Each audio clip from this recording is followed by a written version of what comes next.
Hello everyone, today we talk about the Justinianean court and culture broadly meant. As you know, we dedicated several videos at this point to the Justinianean era, and mostly from a manualistic point of view. We descended here and there into military details, but I hope in the future we'll take a step forward. Here we're completing certain manualistic parts, so these aspects I discussed maybe are a bit already more articulated compared to the previous content. However, and I'd like to make it simple actually to do bit by bit, because individually every single one of these topics is actually very important. Like the videos I make here are completely unworthy, right? Considering the greatness and the depth of certain aspects of this phase. You know, Roman history can be studied in this macro eras, if you want. The Justinian one is indeed one of them. Um, a moment of, as you know, of great expansion, of great stability, that towards the end of the period instead went to contraction and so on. There is a great debate relatively to how this exactly happened. I personally believe it did actually happen in the measure, also the sources registered, not just because of Roman history, but because of all the surroundings too. And today we'll not talk about this, but specifically focusing on an aspect that is ideal, if you want, is political, is propagandistic, whatever you want to call it, but actually encompasses the whole what we call Byzantine history. As I told you, I have no doubt about the romanity of this all, never had. Honestly, when I speak of Byzantine, and I repeat it over the umpteenth time, is because I want to stress something actually more added to that romanity, or at least something that specifically refers to this new, especially political and social order as it was in fact established powerfully, in great part also in Justinianean times. That's mostly where also, I don't know, great collections of Roman history, of Roman warfare, etc. stop. You know, to the 6th century. These things like the last Romans, or this is not true, of course. The Roman Empire survived up to the mid 15th century. Some Rome states actually beyond for a while, and this phase, however, of Roman history is definitely a moment of great, important change that was not so radical as the one that would happen, for example, in Heraclius times, in the essentially the first half, mid 7th century. So actually, 100 years later compared to these times, but definitely set certain fundamentals that would remain at the heart of this world that, when I call it Byzantine, is could be phrased naturally in other ways. This is just the still in universities, the historiographical convention of Byzantinists do exist, and they are the greatest experts of Roman history in that period, and they would explain you much better than me that there is actually nothing misleading anymore. I mean, in 2020, you cannot still think that the term Byzantine is used in the derogatory fashion it was, at least from a certain point onwards, because even the term when it was born wasn't actually meant in negative terms, right? If you look at the Protestant, historiography that came up with it was in an anti-Catholic function back in the modern age, so it was actually opposite prejudice. It's mostly the Enlightenment that brought the negative stigma to it. But not only, and of course these were not Byzantines. But to go a bit further, that could, inflame even more the spirits when listening to these things. But important is to stress it for this specific topic today, is what, at least in my manualistic texts, when I studied these things at universities, was approximated with this term, that is the Hellenic and Eastern character of the empire. This is important because, first of all, it was not just an Hellenic thing, and what is Hellenic at the time is difficult to tell, because it's not the classical Greece, it's not modern Greece, it's definitely something that happened in the middle, and in our reality that doesn't even overlap with the, what's actually Hellenic in the 6th century.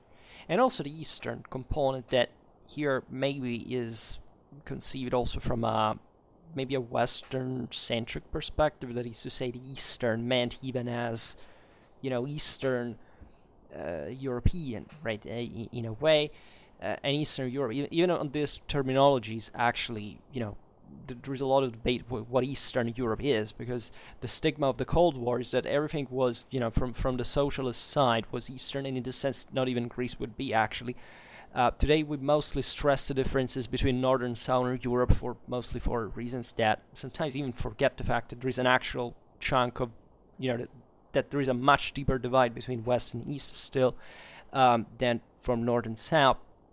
And these are all perceptions that we tend to, of course, see a bit more in a subjective sense, forgetting, for example, the existence of a Central Europe at some time that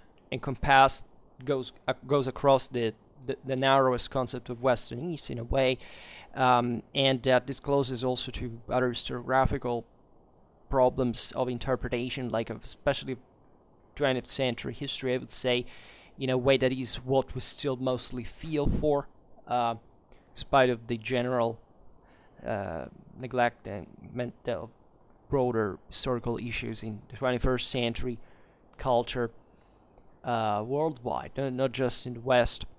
But the histories of these countries are actually very, very, very important, because we're not just together, but the alleged differences sometimes are much looser than we think, right? That is, what is Western, for example, right, compared to the Roman Empire, the 6th century Roman Empire. It's obvious, as Schwerpunkt, I discuss these things mostly literally from a Western-centric perspective. I don't hide it, right? I mostly talk about Western Europe, also for other periods, and this is pretty evident. But the question here is just realizing we are using approximations. At a certain point, however, we have to also explain or define. And speaking of the 6th century Roman Empire is quite important, right? Because the West, in part, by the way, think about, Italy or southern Spain, things like this, was detached, was detaching itself, apparently, right? At least this is the vision we had in the West. Like, in the western half of the empire falls, and then what, I would say, and the Middle Ages begin, and that's all what happened in the West. It's a thing on its own. This is not real, right? This is not real. This is especially true for the 6th century, where the empire still fundamentally dominated the Mediterranean, and most of Europe, especially most of Europe, meant where actually the wealth, infrastructure, population,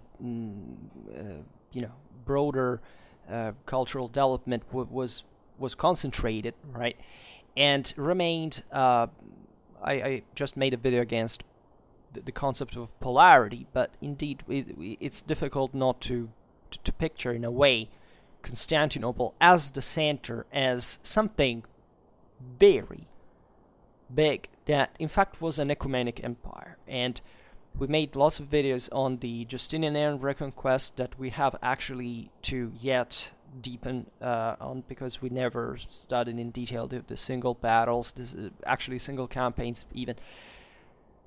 And but it stretched over essentially 3 continents, and it had and more than that, I would add, because of course there are other dimensions, like the Pontic one, the Anatolian one, the Balkanic one, that all together are added together with the Mediterranean, with Africa, with Italy, and even with other parts of Europe that were maybe not namely within the empire, but still believed to be within the empire, right? We have no news, for example, of southern Gaul to be part of the Justinianean reconquest, but their the Roman cities of southern Gaul kept kept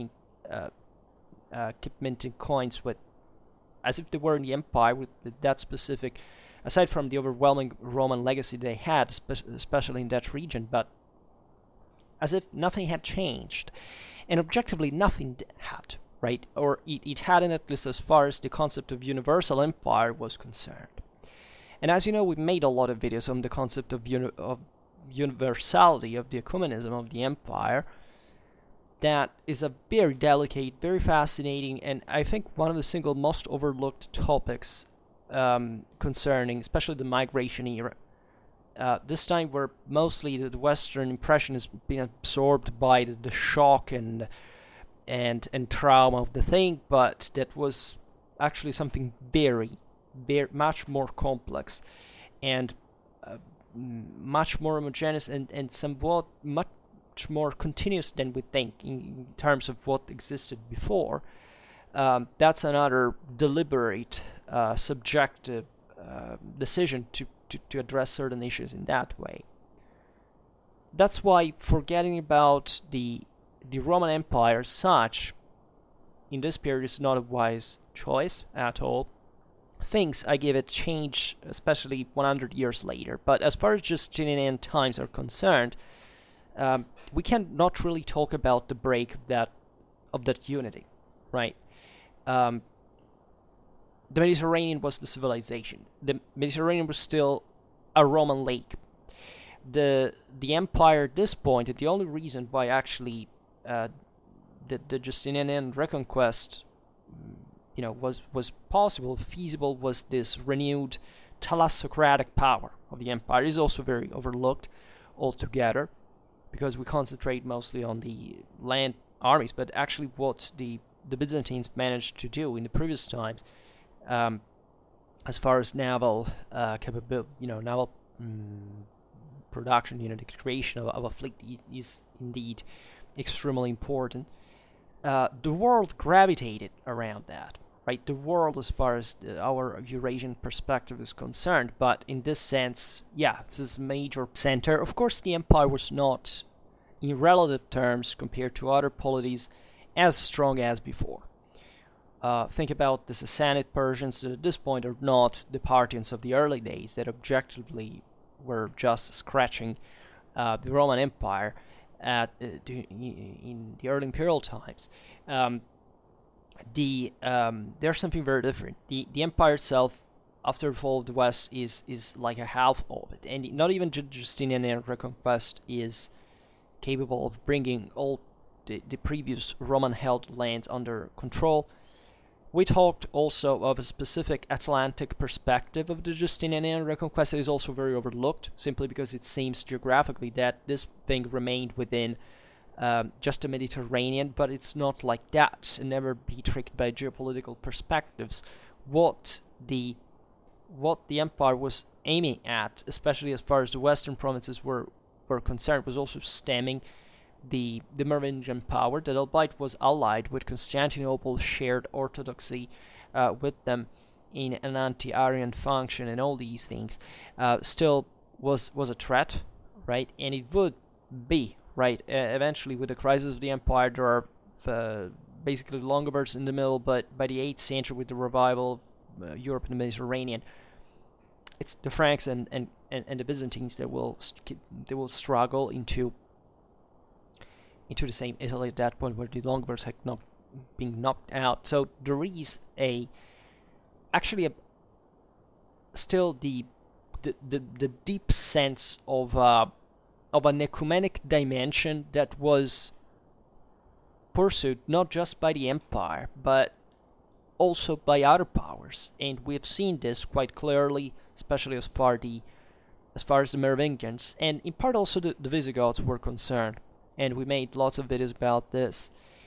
And exactly because the empire was lacking, in a way, the capacities it had at the acme of its power, where all the imperial ideology had been asserted in the most unequivocal way, and that of course the Constantinople had collected within, for reasons that we'll partly address now.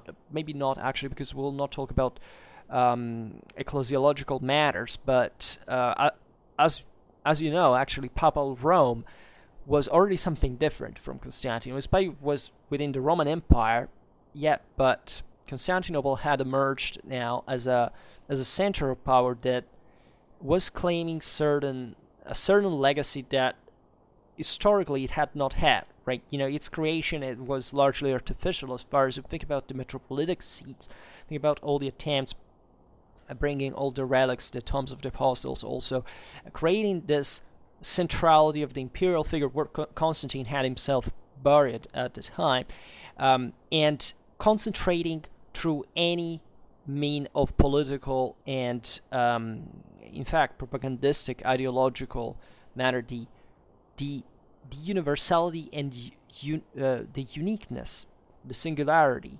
of the imperial rule, right? That could not be ideally, and this is the other enormous theme of the Renovatio Imperii and so on. I will not digress on it, but other peoples thought otherwise, also because this universal views were not proper of the Roman Empire, and this is something that we have to. I mean, the word proper, of course, at whatever was called, the term imperium itself entails it, but this ideas had been shared by many other peoples, actually by all peoples at the time. That's also probably one of the single most brutally overlooked concepts that we have to get in mind. That from the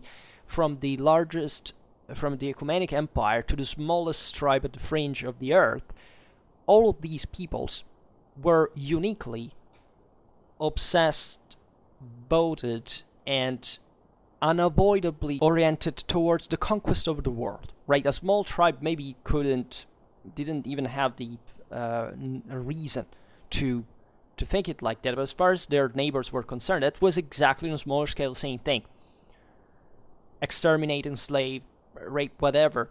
Because if you manage to do that, it's because the deity, it doesn't matter if we're talking about monotheism or paganism, it's exactly the same thing, was concerned. That's what you had to do. And you were legitimized by it. Because if you achieve that, it's because it's not human. Humans cannot do anything by themselves. No human ever did. It's all because of the gods, right? You can't show to be deserving in that matter. But what happens, it's what justifies by itself, which is a brutal thought. And this tells you where these realities were coming from. That's also another very good, another very good advice I presume I can't give you is never to presume to know what it was actually like, or to sympathize with an entity, presuming that it was kind of pure, ideal, good, soft. All this, they were all ruthless, right?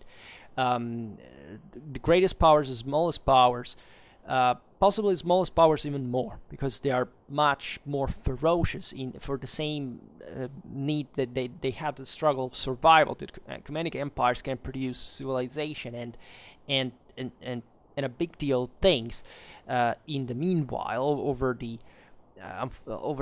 ashes of those that they crushed, right? But the brutality, the intrinsic brutality of the whole thing is there. It's homogeneous. It's something that cannot be erased.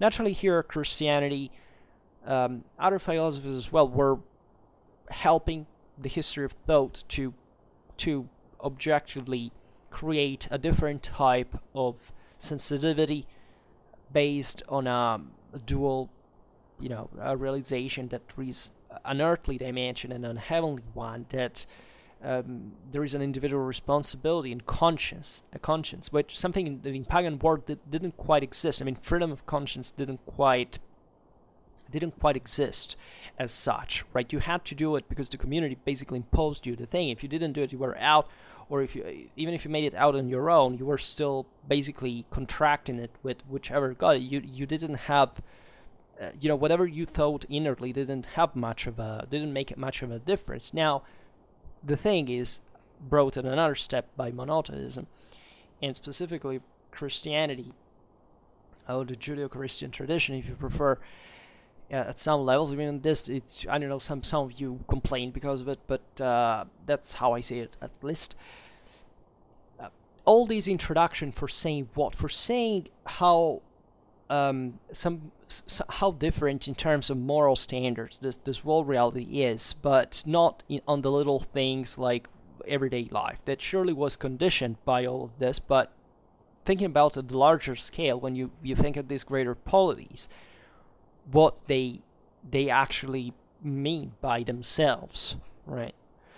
So centrally in Constantinople specifically, and I sometimes I use Constantinople as a synecdoche for the empire altogether, because that's objectively maybe not at this point, but tendentially what it was becoming like. Constantinople was the largest city out there, was larger than Rome from a few hectares, and Constantinople will become the sole center, right? Even the sole city, except for Thessalonica maybe historically, but the others couldn't compete. It would be all absorbed by this.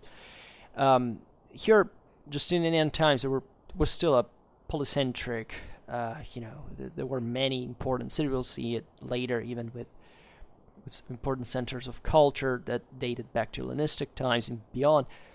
But it's in Constantinople that the sacred authority of the emperor, had restored at this point in its political military content,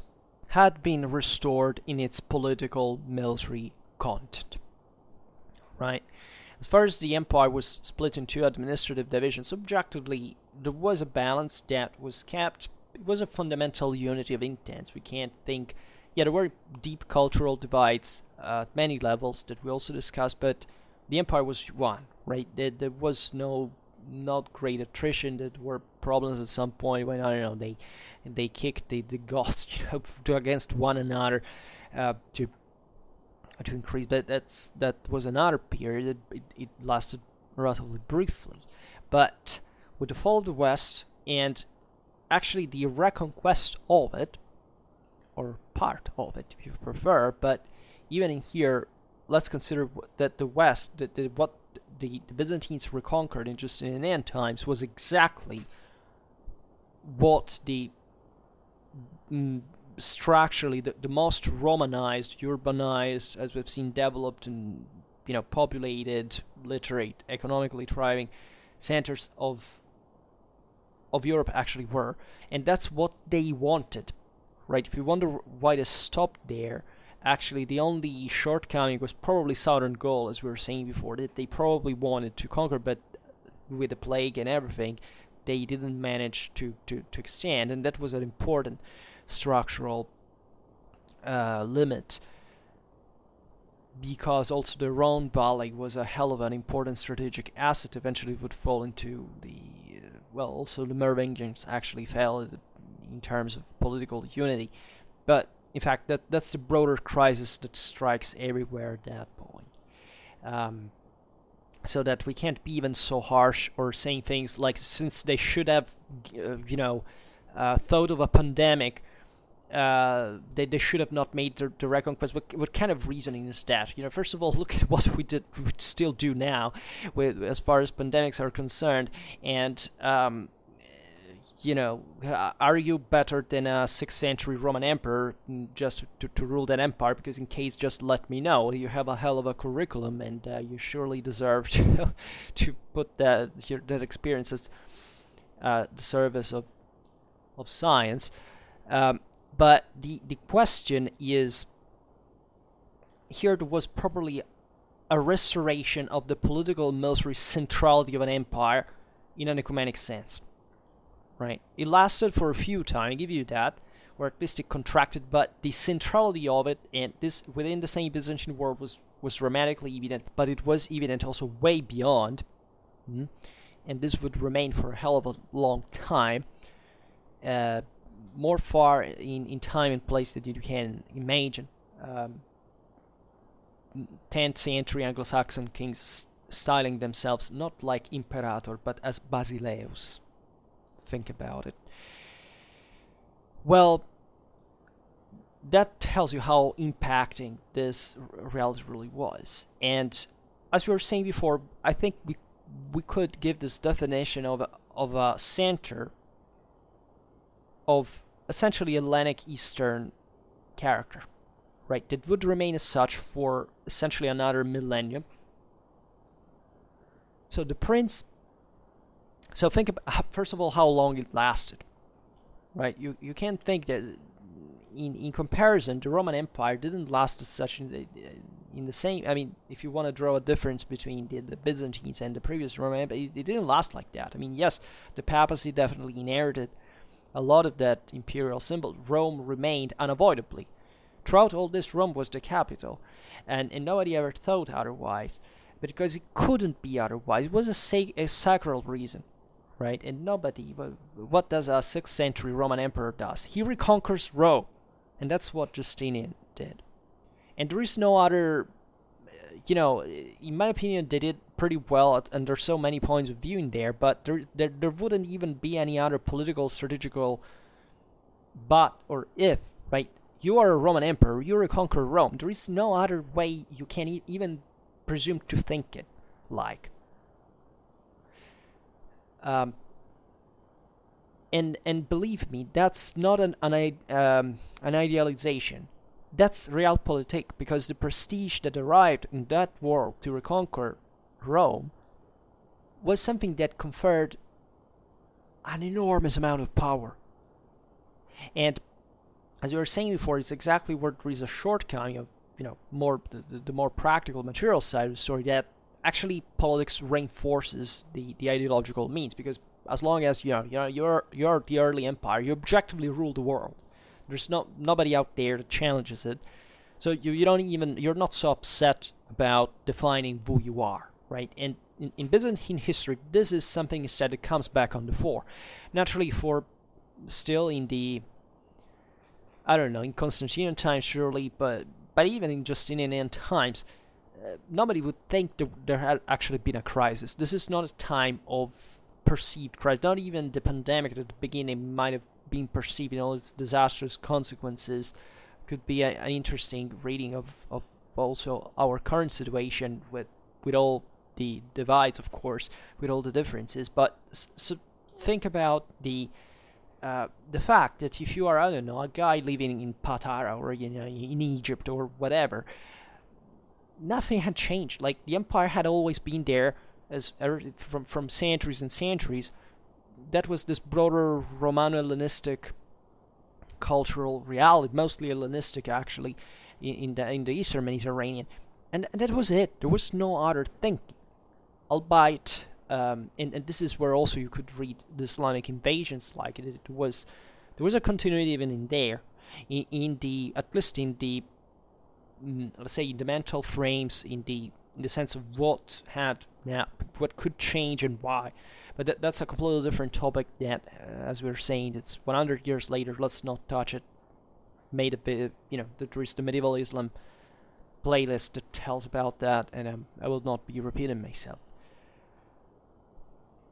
So the prince, often already designated by his predecessor and recognized by the Senate of Constantinople, was acclaimed by the people and raised on shields among the soldiers, according to the customs dating back to the 3rd century, and was further crowned by the highest religious authority of the city, that bishop who, from the 6th century in the imperial legislation, was called Patriarch of Constantinople. Right. So you see here the sum of all the possible legitimization factors you can imagine.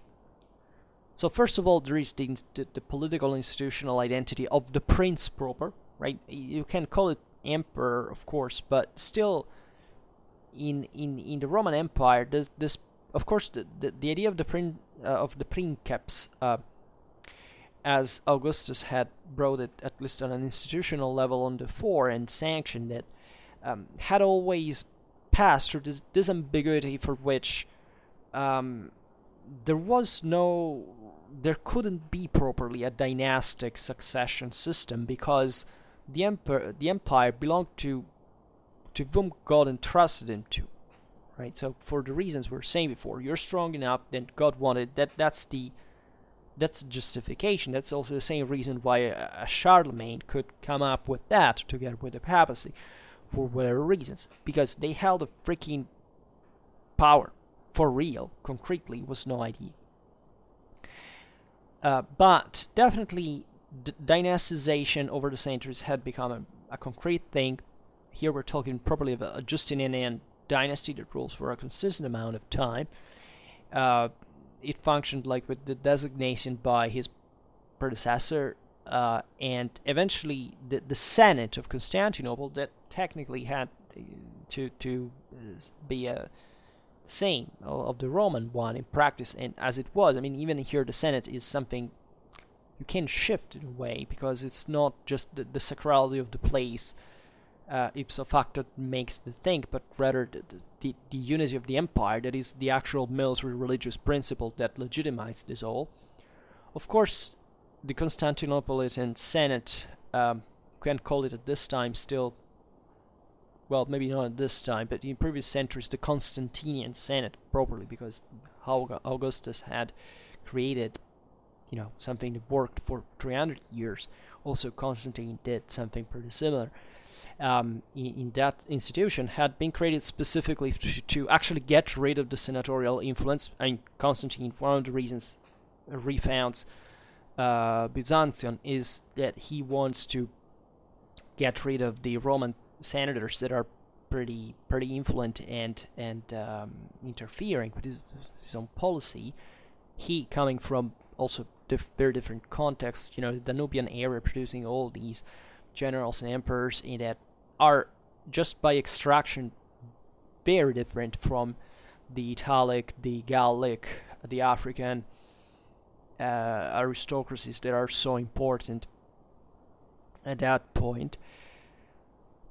And but of course the Senate has to work in this regard in Constantinople as a legitimizing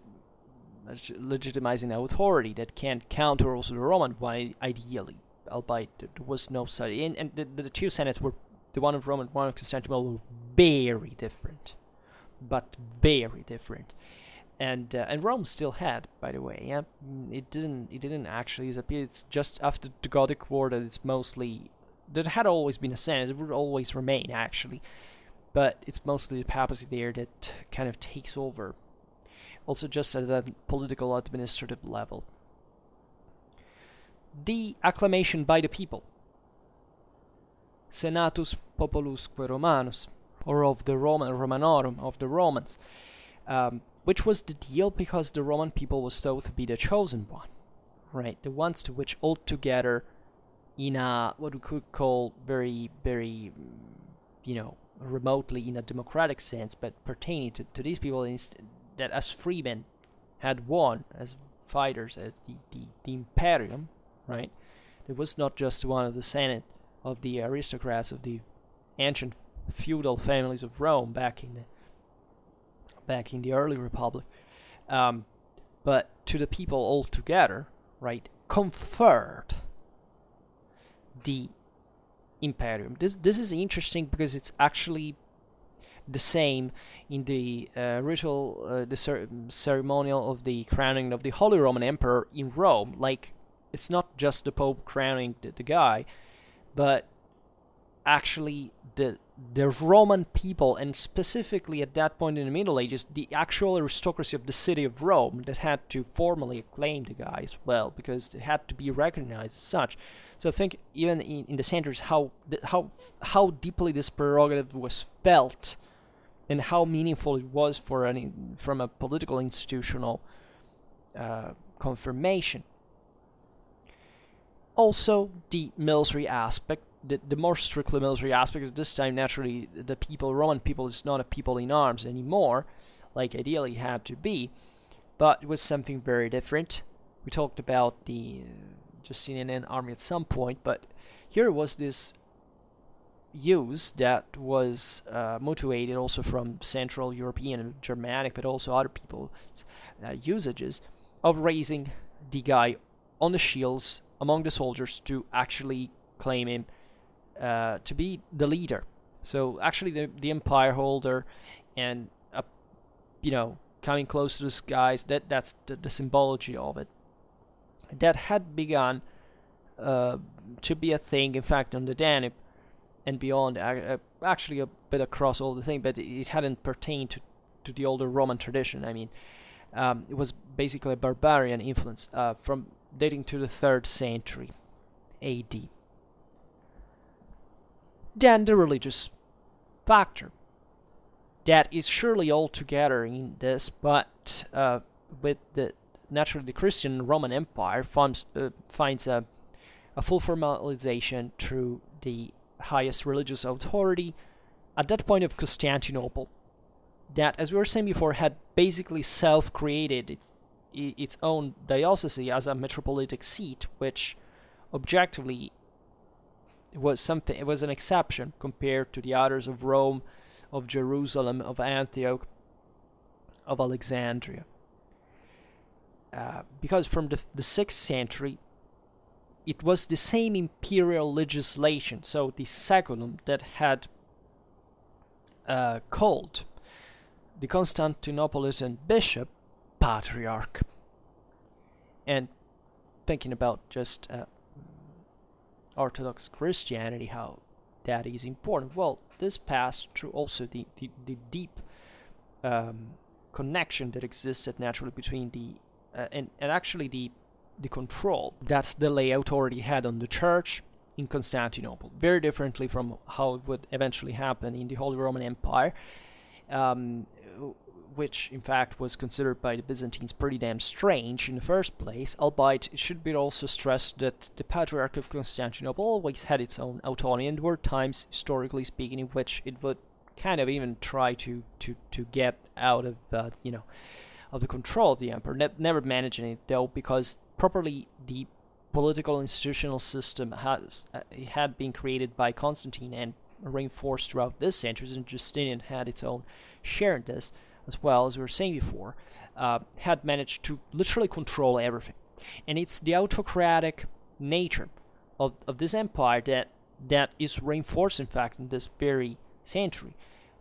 Justinian ruled for a long time. He had this capacity, as we think about the Nicene Revolt, things that even put him in danger, risked to be detronized, as it was normal at the time, but actually to impose with iron fist and actually great brutality, like every great power does, and because there is not really other mean at the end of the day, to maintain order in a society that otherwise would go out there and itself would fragment. And the Roman Empire this time was very, very heterogeneous in many ways, right? There were many, even just think about from a linguistical point of view.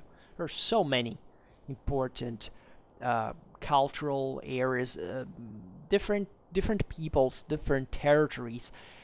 It's not easy to keep all this together, and the autocratic nature of it. Sometimes we see it even today. I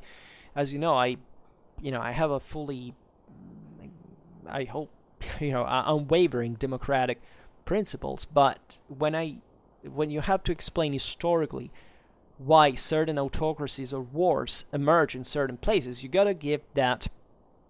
It's not that there is no exception, because that's an excuse. It's justifying evil or criminality, etc. But historically speaking, you gotta give as a causing factor that a particularly messy situation cannot be held so easily together, especially after situations that are disruptive.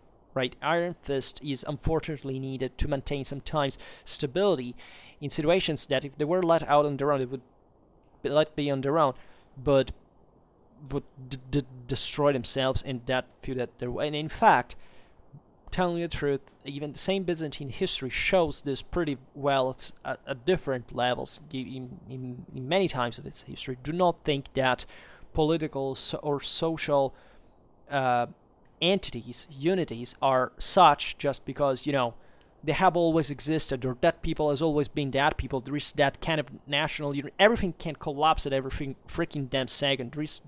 That's an illusion, right? That can't serve to, in fact, an ideological purpose, just exactly as they were doing like this. And that serves, right, to convince people this stuff, propagandistically speaking. It's one of the means you impose the thing, also with, as we've seen, with force.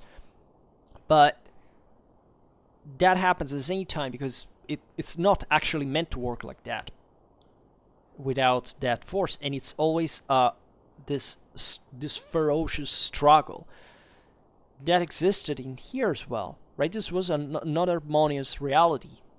The empire, the aristocracy, the church, even as we've seen, but also these communities scattered along the frontiers and so on, they all had their own interests. They all have, think about, I don't know, in the previous time, the Zaurian revolt in the heartland of Anatolia. I mean, the populations that had remained under the Roman Empire for centuries, at a certain point, they, for reason to have to explain, revolt and cause a freaking mess, right? And never explain history like, those peoples have always been killing each other. That's normal. You can't explain these things like that. You can't explain, I don't know, what happened with the destruction of Yugoslavia, thinking that there is a, there was it was just because of those people always killing each other. That's stupid, right? That's also, crypto racist in a way, because you have a kind of a fixed, kind of unchanging and kind of an intrinsically inherent character attributed to certain cultures or peoples. That's silly, right? And history doesn't work like that, and that's why studying history actually teaches you to see the thing in fluid terms that is much more complex, but also much more realistic. And it's difficult to understand. It's not meant to be easy, right? Simplistic explanations most of the times do not work, right? You can use them if we make broad topics, right? We do now, just to, people maybe have never listened to these things or would like to hear new perspectives, just have their own opinion already, but they want to confrontate. But the question is, and we want to make it simple, but it's never simple, right? It's always way more complicated. Videos like this are not a deep take on who knows what. These are kind of pretty superficial realizations from a person that just got interested in certain aspects of it and wants to discuss them, right? But go look on published articles and how complex these realities, even just at a local level, were, right? Study local realities, not entities as some impersonal thing, because otherwise you will never understand what concretely the world you live in, right?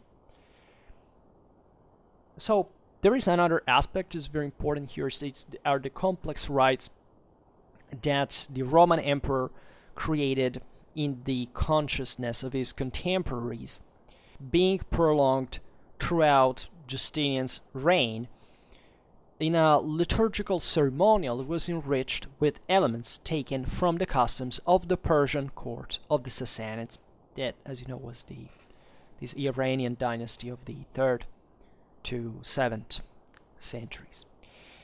The relations with Persia are very meaningful. As we were saying before, geopolitical readings are always dangerous as the main explanation trends, but of course geography does have its own importance, and as we've seen before, the Easternization, if you want, of the Roman Empire, just because there was no west half anymore, and the shrinking of it as a consequence, just in terms of actual power, brought to the consequent enlargement of also Persian power that at this time stretched up to the Horn of Africa.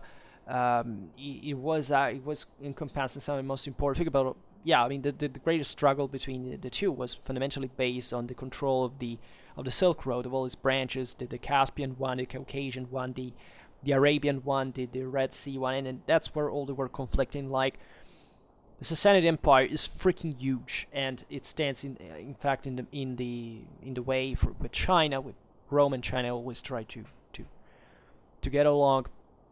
Because evidently they didn't have a way to threaten each other and just wanted to trade big, and well, the Persians emerge as those that ruin the party to everybody, because they're just in the middle.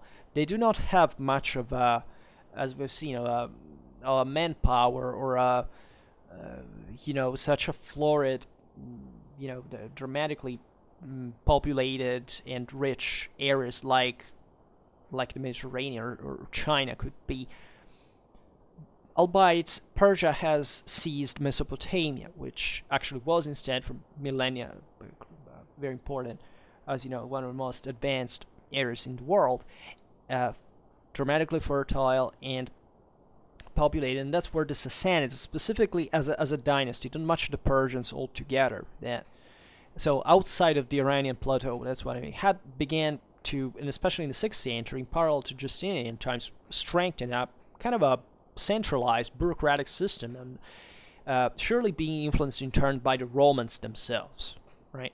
But as far as the Romans are concerned, also the Persian influence is dramatic from a cultural point of view, because first of all, there is still an Indo-European base. Well, the concept of empire and everything is something that goes far beyond. It's something you find even in Egypt, in Semitic peoples, everywhere. China had the same, so it's a universal language.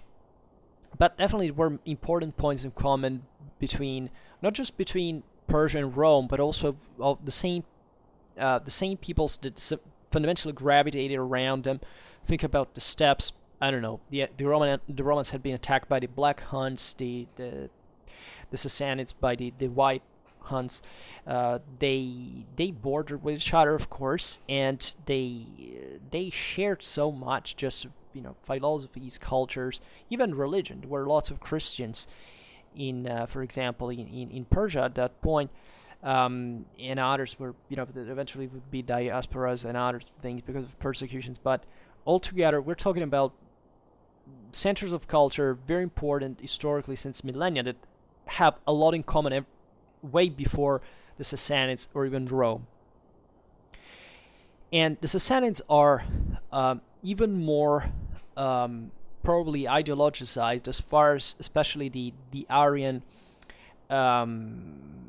which has always been a thing of the Iranian dynasties since the Achaemenids and so on. The idea of the heavenly, of the military glory of the skies, and this idea that the same Iranian, because the Sassanids were differently from the Romans, were probably a state with a bureaucracy and were more dynastic in nature, were more feudal in nature. So they had this emphasis attributed to the individual valor of warrior that existed in the same Roman imperial idea, but in a way, historically speaking, it had been much more secularized. Well, in this time, compared to the Indo-European background of the various religions and so on, never underestimate it, but at this point, the same Roman models are deeply influenced by this views of properly the leader, the individual capacity of the emperor. That is something that naturally, as we were saying, reinforces the mostly from an ideological base, what evidently wasn't to be given for granted more than much, in the sense that the empire was not as powerful as before. It was threatened. It was, this time it was actually stable, but and extremely powerful, more powerful than the Sassanids.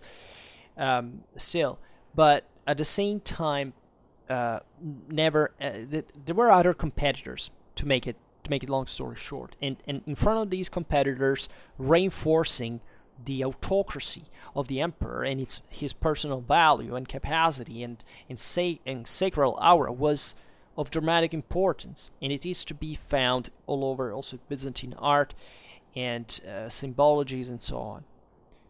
If you look at iconographies, there is a lot of that, but not just at an imperial level. This is something was encompassing also the elites, right?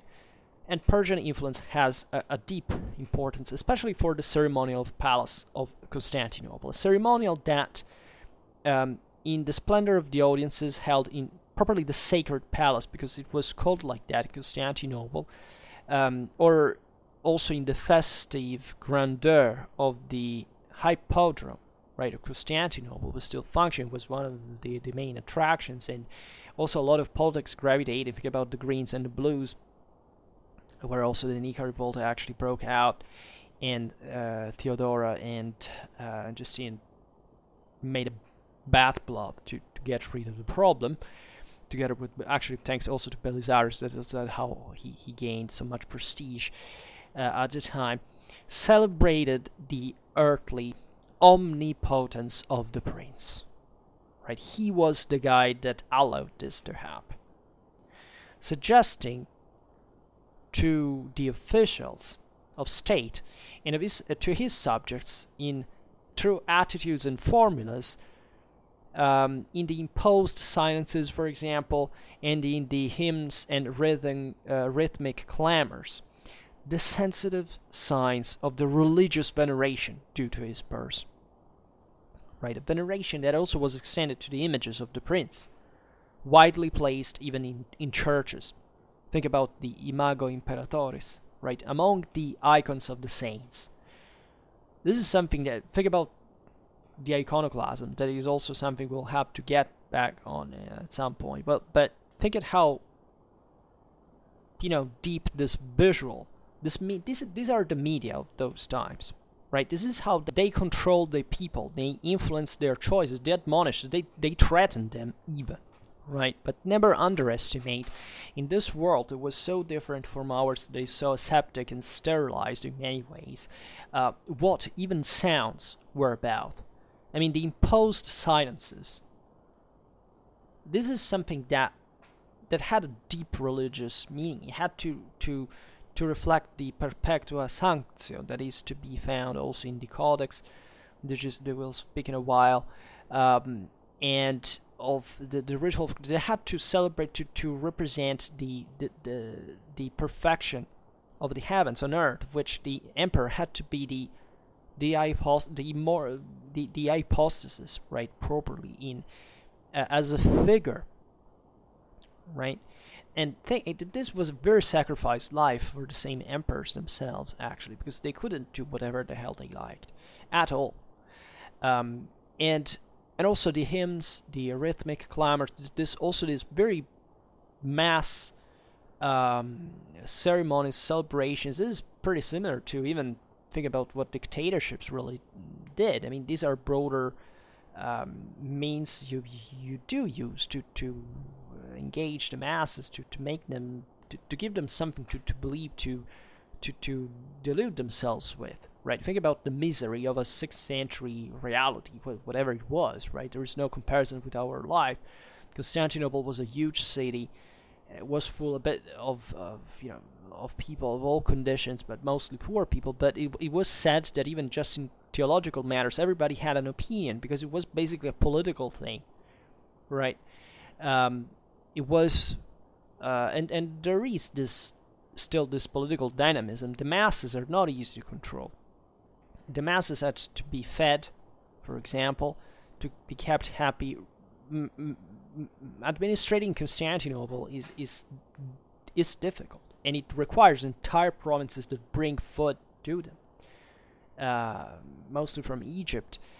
But it's something that you don't have to give for granted. These emperors were one step away to be deposed at every second by revolts or whatever, so they had to be very careful. And the picture, the ideology is very often, actually, from a historical point of view, the admission of weakness.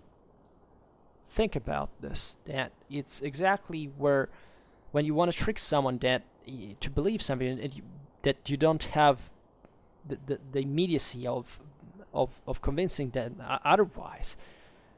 And it was clever. It was very effective. But the fascinating aspect of this is how everything was mixed. Right, the palace ceremony, the games of the hippodrome, these mass, the celebrations altogether, these rituals, and the veneration of the imperial icon. Veneration, together with other religious, the icons of the saints and so on. This is something that had already existed, but it's reinforced at this point as well. The imperial liturgy symbolically expressed the effective exercise of a rationalized despotism, supported by a bureaucratic apparatus connected to the palatine dignities and articulated according to the rigorous hieratic gradations. With a wealth of more or less resounding titles that were partly standard, partly flexible. The most important ones were actually dispensed by the emperor himself, who in this political institutional balance had, as we've seen, the upper hand. There were specific social classes, stratifications, titles, attributes, families that were, in this sense, kept, had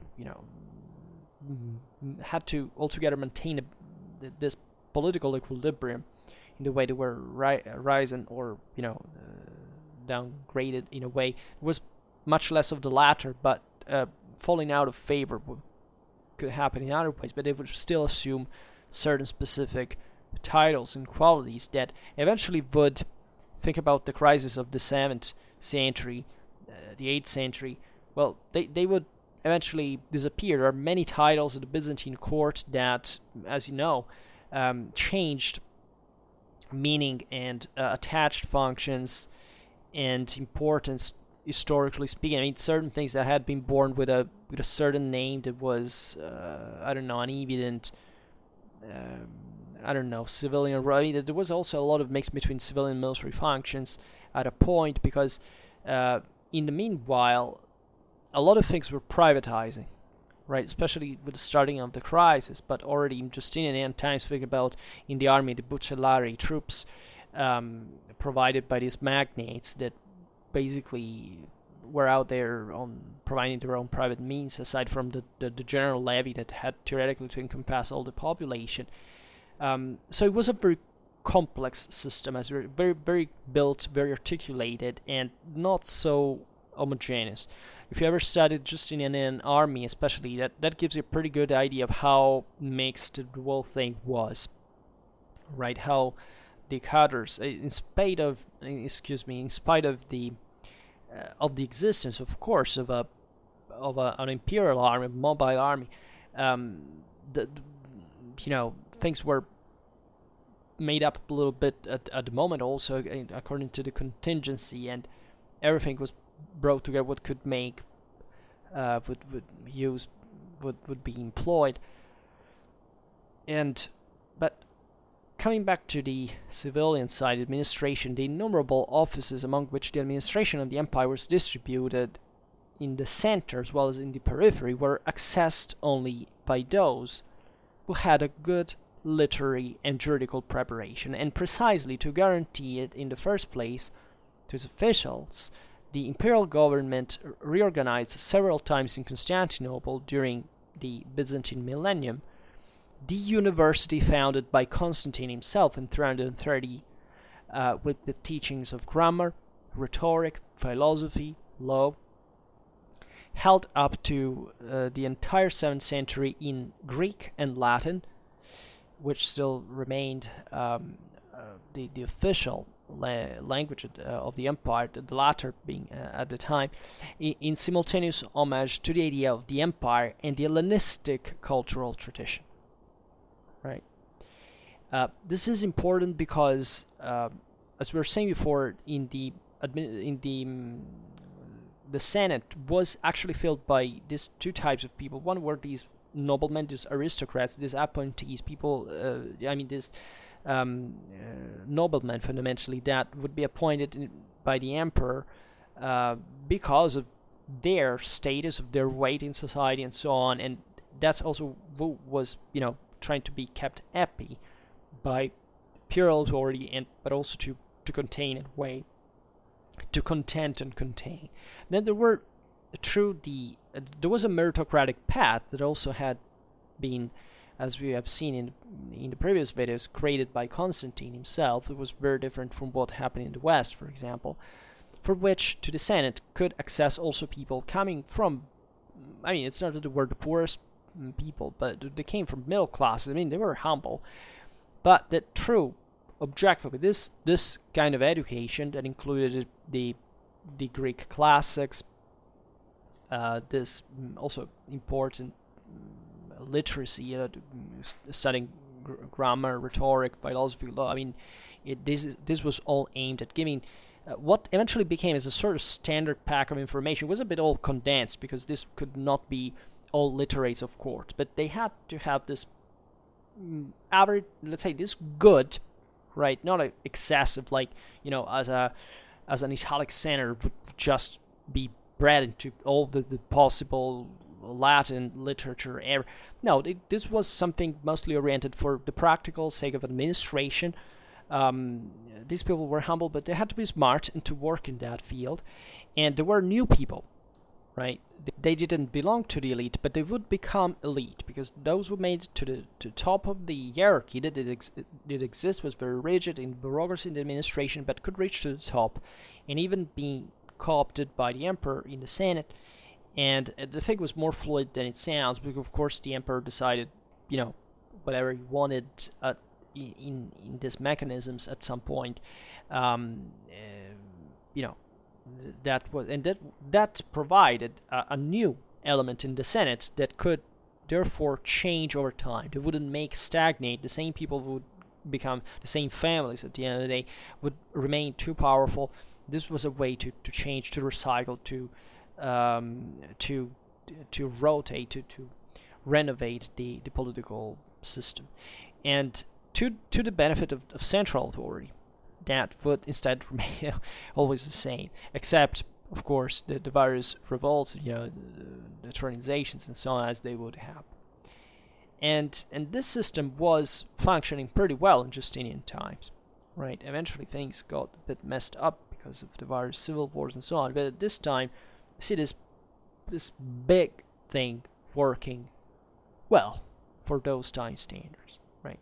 And these, as all policies at the times, were that naturally corrupted to the bone. They were, there were harsh wars, there were violent wars, there were unjust wars, deeply, as all the world was at that time in every single society. But it still worked. And at the end of the day, that's what you have to do with politics. You don't have to be good. You have to make things work, which is an important and bitter lesson we learn from history.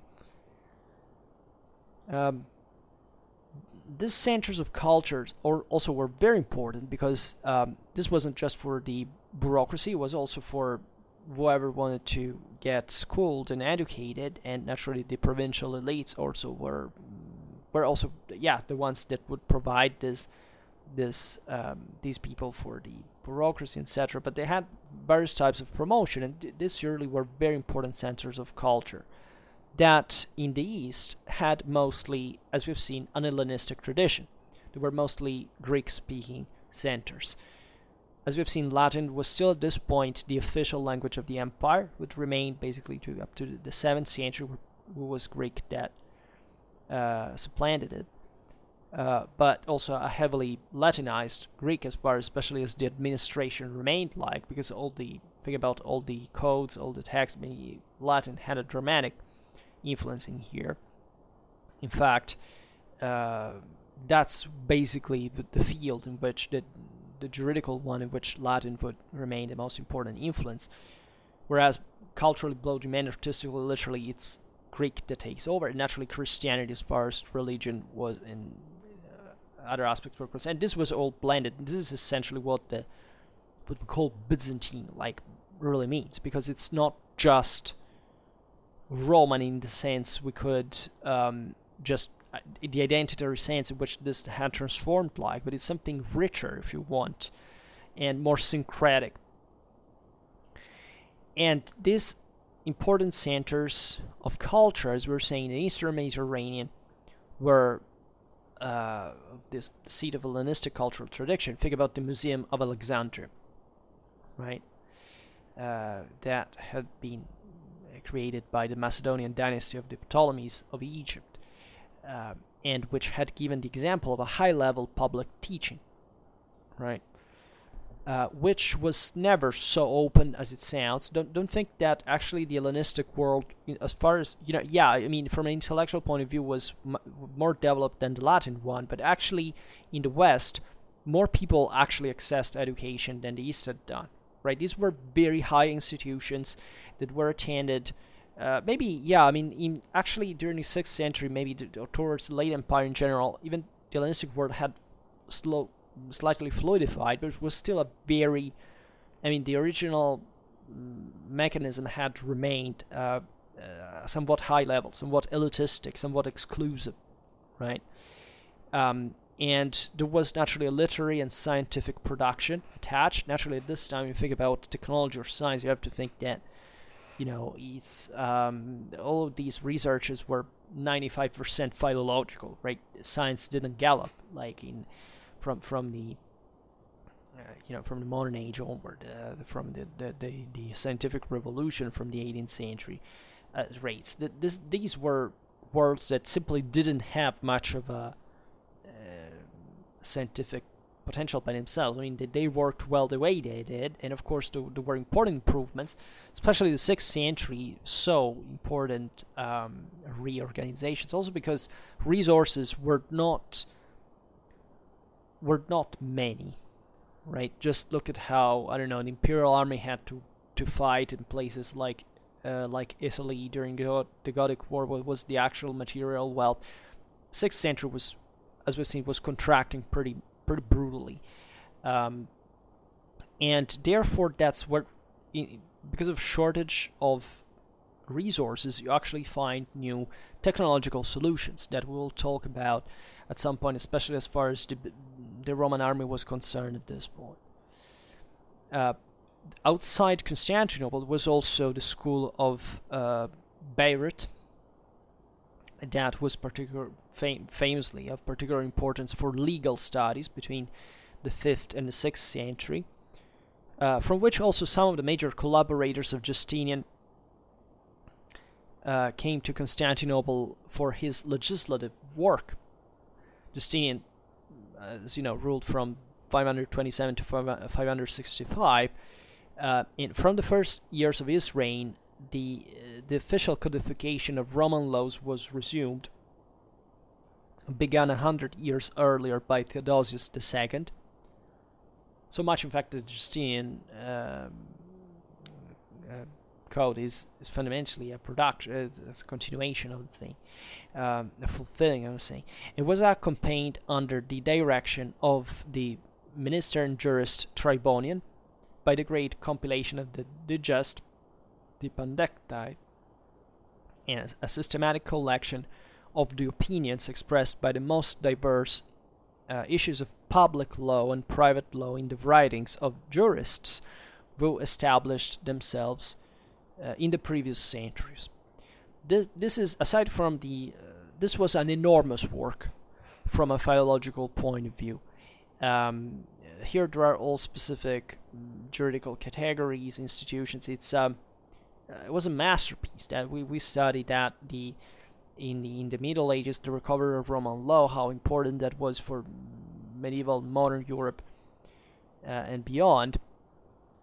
And what is fascinating, aside from the legal technicalities of it, is also the effort of reuniting everything in a single code, which reflects that need for centralization, of unification, of control from the autocratic rule at this time, and the above mentioned perpetua sanctio, that is to say that this code was conceived fundamentally to be the eternal law of the empire. Also, as far as we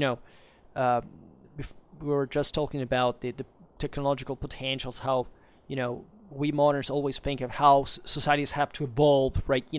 That's absolutely not what the mindset of basically of anybody was at the time. This is not just the Roman Empire. This is everybody. There was a slight growth here, even contraction, recession at the end of the period, a brutal one. And the idea was just giving a rule that would last forever, because the empire was to last forever, and it had to last forever because it was perfect. And if it was perfect, it needed just one work. That had to be that one. So the change could not be even conceived, because objectively, still the political and social reality wouldn't make you think there would be any change. Right? Societies were basically all the same. We're talking about pre-industrial times. What do you think was the difference of 100 years before, 100 years later? Yeah, there were, but they weren't much in the qualitative sense of it, as far as the fundamentals of these systems were practically about. So that's where the Perpetua Sanctio stands. It has something that has to remain perpetual.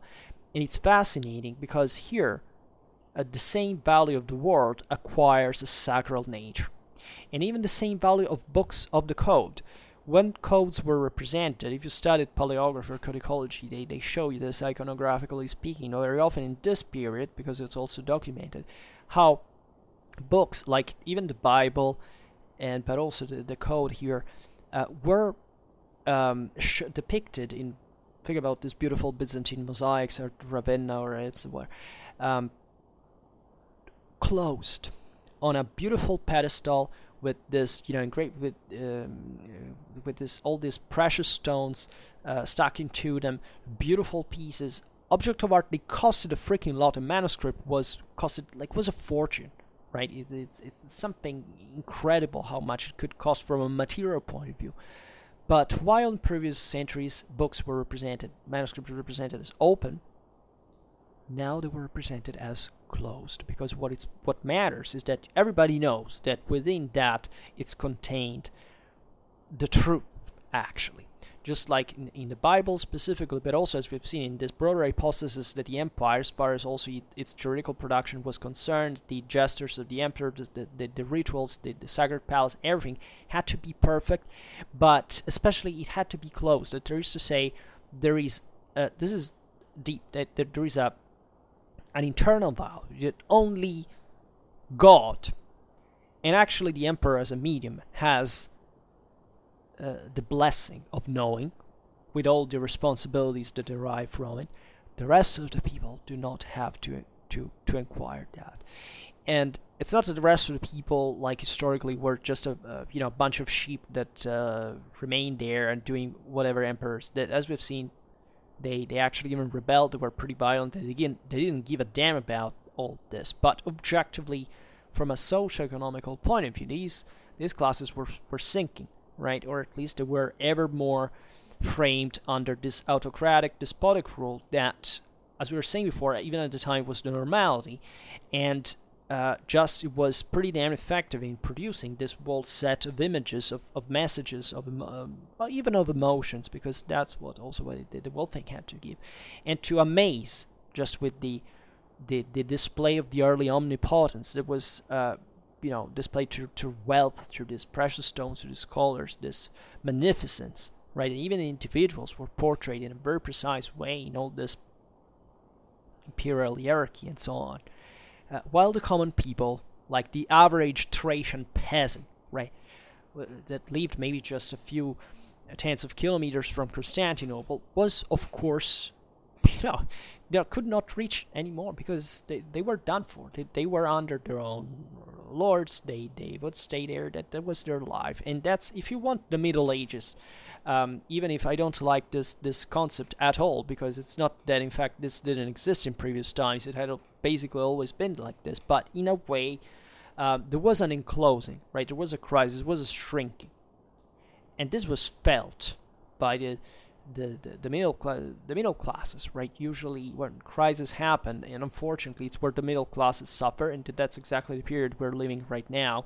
It's never a good moment where middle classes actually are faring badly. And the question in here is exactly, however, what was the context of it? And naturally, the 6th century is, you can't ask for much, for a democratic, wealth, or order, or justice, or legality in the 6th century. This was they were doing their best. These were the most advanced places. This was easily the most advanced reality in the West, as far especially as political, administration, bureaucracy, legal systems. Yeah, there's no doubt at all. Right? Just think about what the rest of the world could be, right? And the question, and of course, there was China too, but that's also another reality, and whatever. Maybe we'll talk about it at one time. But it's important to understand this. It's psychological, getting it in its meaning. It's realizing the introversion of this phase. The sense of things are not going too well, especially towards the end. This began to be perceived towards the end of Justinian, and huge expenses, huge sacrifices, huge costs for gains that on the long run didn't seem to be, had been enough in proportion, and new threats on the frontiers, internal here we skipped, by the way, all the repressions here. For example, there was an intellectual repression. Think about the philosophy school of Athens was closed. Jews were starting to be persecuted pretty damn heavily.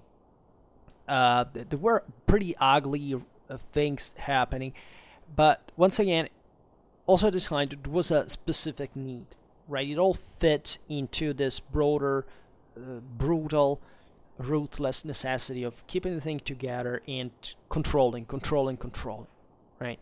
You could study, and it's very fascinating to study even the police at this time, or even beautifully also the private situation in the provinces, in the countryside, the role of monasteries, of the church, actually, of the secular clergy, the councils.